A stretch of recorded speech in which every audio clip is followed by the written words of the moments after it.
I'm Jennifer, and this is my assistant Emily. Say hello. Hi. And this is an introduction for the Rachel tank in the lace-up style. Can you show the pattern?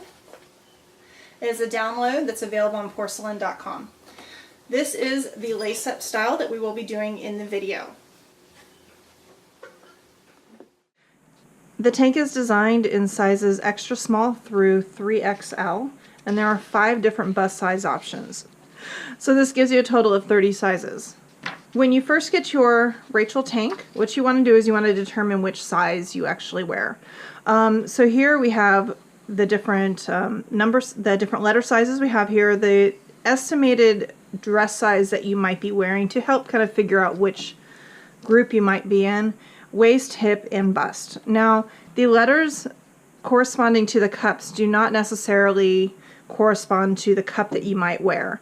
Since each of these covers probably about 2 band sizes, these no longer are relevant. This is just how I have them grouped. I have them grouped in basically 5 different cup growths. For me, I wear the extra large EF, but in normal ready to wear I wear a 40J. So there's definitely a difference. This is a unique chart for this design and all of our patterns here at Porcelynne.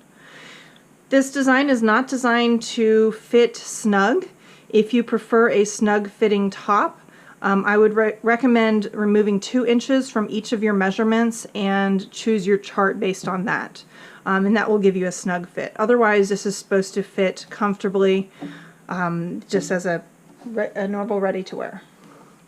Okay, when you go to print out your patterns, you're going to have your back pattern printed separately from your front. So the back is actually going to contain the extra small through the 3X. The back does not change no matter what the cup size is for the front. So if you notice how I did these, there is a tiny bit of overlap for each of these lines, and that is to help you help you line it up. So what I would do is actually, not on every single one of them,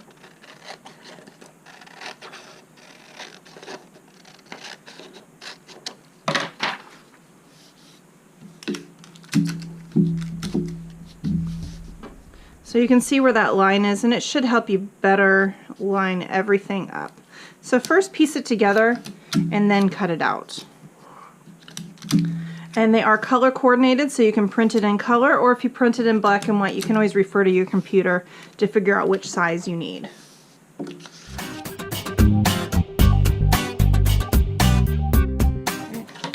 And you can continue piecing all of your back pieces until you have your size. I'm only going to be doing the medium for this, so we have the extra small, small, medium. You can see I've got the key right here, so I don't need to actually piece all the other ones together.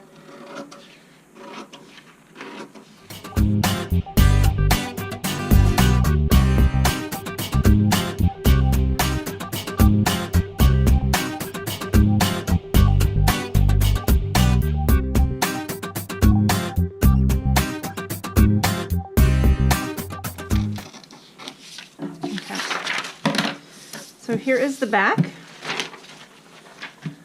Is that for you? No, this one's not for me, honey. This one is actually for my dress form, and actually it's for my sister. It's for your Aunt Ashley. One. Well, I will do one for you in your own size, but this one's going to be way too big for you.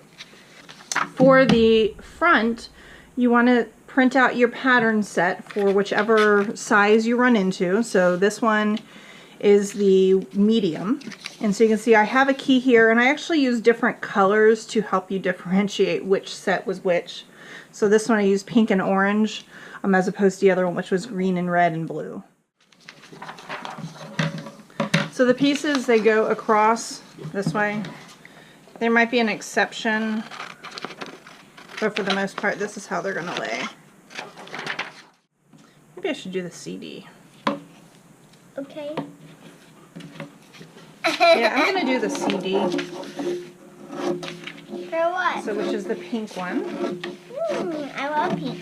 So you'll notice that they're actually the insert and the side panel and the hem on the front all get a little bit longer for the larger size. And that's because we actually had to change the grade and make the side seam longer to accommodate the size of the dart needed for the larger cups. So that's why they're not all exactly the same size.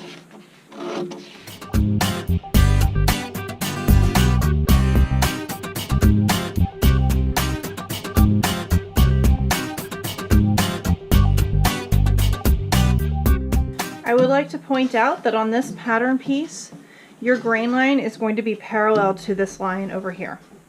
The reason why is that this is designed to be used with really neat patterns. So like for example, something like this, where it is straight and you can line this up to a whole pattern, and so you're not kind of going across different grains.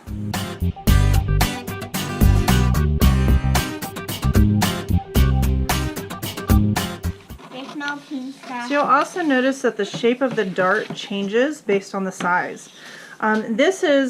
This shape here is based on this shape here on the angle this is at. So these shapes are correct, and they may look a little odd, but it's because of the shape over here that changes, which is why the darts are very different.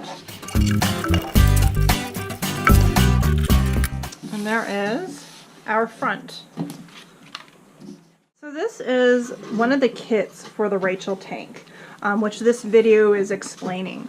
And this is everything that you have in it. You have your lacing, which is silk charmeuse. You have your picot elastic. There is some twill tape, which you'll see its use. And we have some eye tape. And this is what we're going to be using for the lace up. We have a piece for our insert, which will be lined up on here.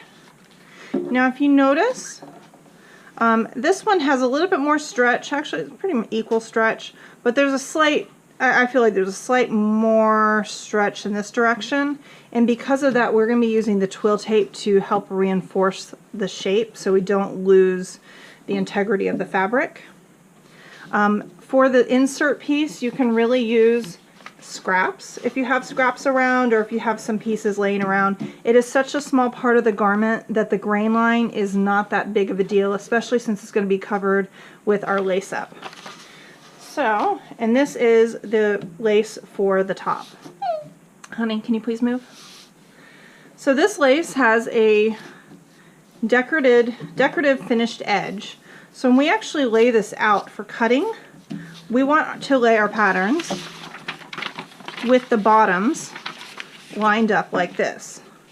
Now you notice this could actually affect our grain line. So what we're going to do is we're basically going to ignore the grain line for anything that is going to be using the edge. So let's say you do another design, or let's say you want to do your insert with here. You'll use this straight edge and see it throws the grain line in a different direction. So you'll be lining everything up at the bottom. It may make it a little bit trickier to cut out, so you need to be very careful to make sure you don't cut something with too much waste. If you're shopping for your own fabric for this, you want to estimate that you probably need about 1.5 yards to 2 yards for the smaller sizes. So if the recommended is 1 yard, you're going to want to almost double that, just so you have enough to cut around. And if you do have a little bit extra, which you will, you can always make the matching Rachel brief with some of the leftovers, and that is this one, which you'll see in another video.